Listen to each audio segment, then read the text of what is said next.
النقطه اللي بغيت نشير ليها بالنسبه للبشره الدهنيه كيف ما كان ليطا ديالها عندها الحبوب ما عندهاش، كاين هاد لو بروتيكتور سولير.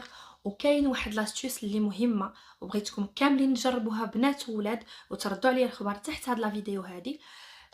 هي لي غلاسون. كتعرفوا دابا راه الموت ديال الصهد بارتو، يعني كلشي كيشكي من الصهد وهذا.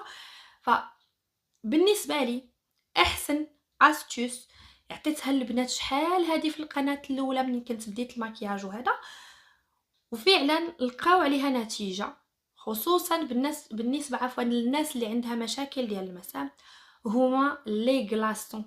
قبل ما تبداي اي ايطاب، قبل المهم من مور ما تغسلي، حنايا غادي نقولوا من مور ما تغسلي وجهك دوزي لي غلاسون على المسام، خصوصا الا كنتي عارفه راسك غادي ديري المكياج. هذه كنقولها بين قوسين، ولكن كيف كنقول لكم هاد لاستيوس ممكن اي واحد يستعملها لانها